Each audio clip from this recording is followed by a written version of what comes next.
Ici Alain Crevier, madame, monsieur, bonjour. Vous souvenez-vous des premières images qu'on a vues au cinéma du Kung-Fu? C'était des images d'une violence inouïe. Aujourd'hui, on comprend un peu mieux, on sait que le Kung-Fu repose précisément sur le contraire. La maîtrise de soi, la maîtrise de la violence. C'est la préparation du corps pour la préparation de l'esprit. Et ça va vous surprendre, mais on peut même dire que le Kung-Fu est en soi une voie spirituelle.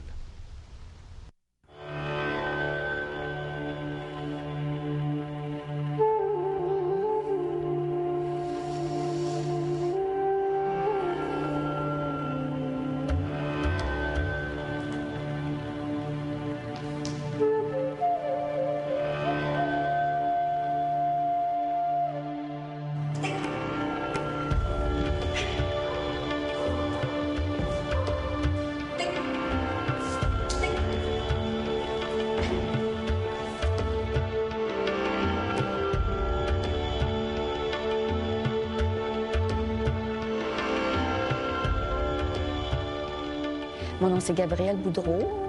Mes élèves m'appellent Sifu. C'est le titre pour les professeurs de Kung Fu. Ça n'a pas de féminin. Ça veut dire papa professeur. Et puis moi, je pratique depuis 1971. Et à ce moment-là, je travaillais dans une banque et j'ai tout abandonné. J'ai donné mes meubles, j'ai laissé mon emploi. Puis après, j'ai toujours dirigé ma vie en fonction de ce que mon intérieur voulait plus que le matériel et l'extérieur. Et puis on dirait que la providence a toujours été bonne pour moi parce que j'ai toujours réussi à continuer dans ce que j'aimais vraiment. Puis c'est ça.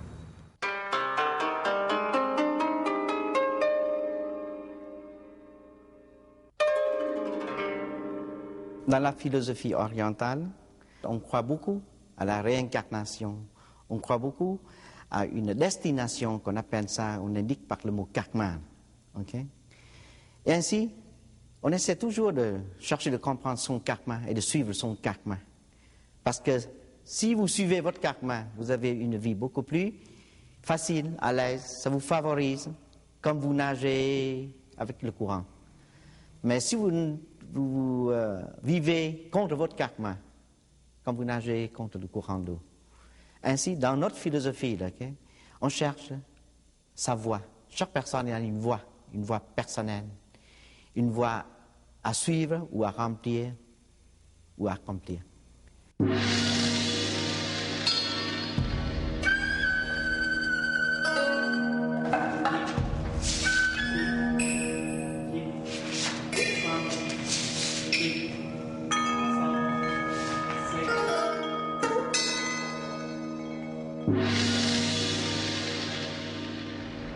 Je trouve toutes mes réponses à travers mon enseignement, à travers ma pratique, à travers le cheminement que les élèves font. Moi, ça me répond pourquoi que j'existe, pourquoi je suis sur la planète. Puis j'ai toutes les réponses, finalement.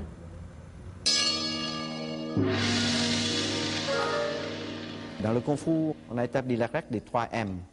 C'est la première maîtrise, c'est maîtrise des techniques. Okay? On vous enseigne des techniques. Et à travers les techniques, vous pouvez saisir votre capacité, vous pouvez saisir votre faiblesse. Okay? Et niveau plus avancé, okay? C'est la deuxième maîtrise, c'est la maîtrise des émotions. Parce que nous autres, vous savez que les êtres humains, on a une composante des émotions. Okay? On a 7 émotions. Il faut maîtriser toutes ces émotions qu'on appelle dans les arts martiaux, c'est la maîtrise de soi. Okay? Une fois passé cette étape, vous devez maîtriser une autre, c'est maîtriser la violence. Ainsi, je vous dis que le Kung Fu, c'est pour maîtriser la violence.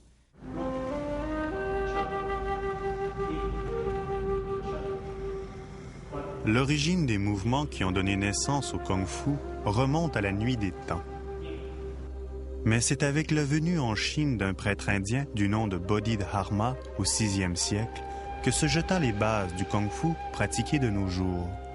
D'abord enseigné à des moines, La voie du Kung Fu est en elle-même un cheminement spirituel qui met en application les philosophies orientales du bouddhisme, du taoïsme et du confucianisme. Une des dominantes de la pratique de cet art est de parvenir à suivre sa voie personnelle sans y imposer de résistance, tout en contraignant son corps à une discipline physique rigoureuse et exigeante. Deux états qui semblent en apparence aussi contradictoires et hétérogènes que l'huile et l'eau, mais qui s'harmonisent à travers la pratique et la philosophie du Kung Fu. Ils ne sont pas du tout contradictoires comme vous le pensez. OK. Il me semble contradictoire. Parce que même vous vous jetez dans le courant d'eau aussi, vous nagez, vous devez faire comme ça aussi. Là. Il ne faut pas rester comme ça et puis ça... Vous devez rester vivant pour cheminer. Okay? Pour traverser l'océan, vous devez faire une barque solide. Si votre bateau n'est pas solide, comment vous voulez passer l'océan? Ainsi, le corps physique, c'est le bateau. Battez bien votre bateau. Construisez bien avant de passer l'océan. C'est ça dans la vision du Kung Fu. Avant que je fasse des arts martiaux, quand j'allais acheter mes choses à l'épicerie, j'aimais pas ça parce qu'il fallait que je ramène les sacs puis que je monte les escaliers, OK? Et dans le mois qui a suivi que j'ai commencé à faire les arts martiaux, le fait de prendre ma marche à l'épicerie puis amener tous mes sacs dans mes mains puis de monter les escaliers, c'était un exercice pour avancer dans mes arts martiaux. Alors, toutes les activités de ma vie sont devenues des outils pour devenir meilleure dans mon art martial. Mais en réalité, je changeais toute ma vie. C'est ça.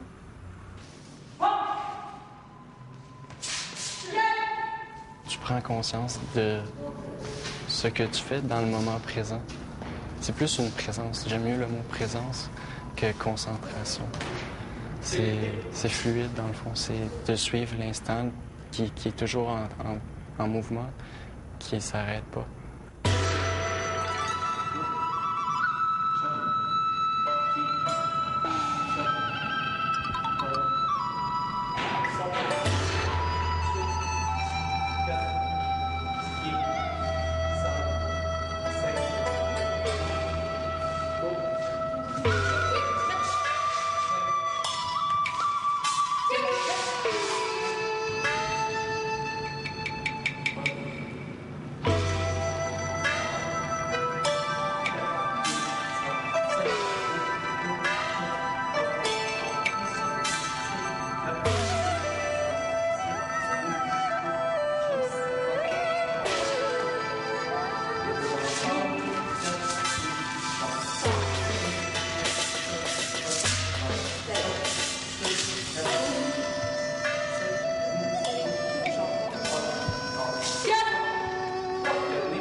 Quand on pratique le Kung Fu, on dépasse nos limites, on découvre qui on est, puis on découvre notre beauté finalement, on découvre qu'on est des belles personnes, puis qu'on a des qualités merveilleuses, incroyables.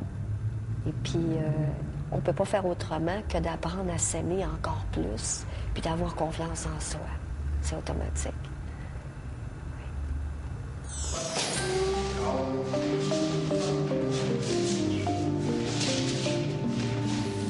Le plus grand côté bénéfique que j'ai pu tirer de l'enseignement du Kung Fu et de longues années de pratique, c'est la compréhension de la vie et de la mort.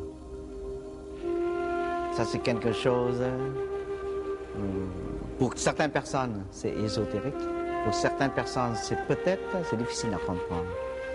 Mais avec une personne qui a cheminé 50 ans dans le cheminement, vous voyez très clair et net comment tout ça s'est passé. Surtout la vie et la mort. C'est quelque chose que tout le monde, je crois, qu'il faut comprendre pour saisir une belle philosophie. Ça, c'est le plus important.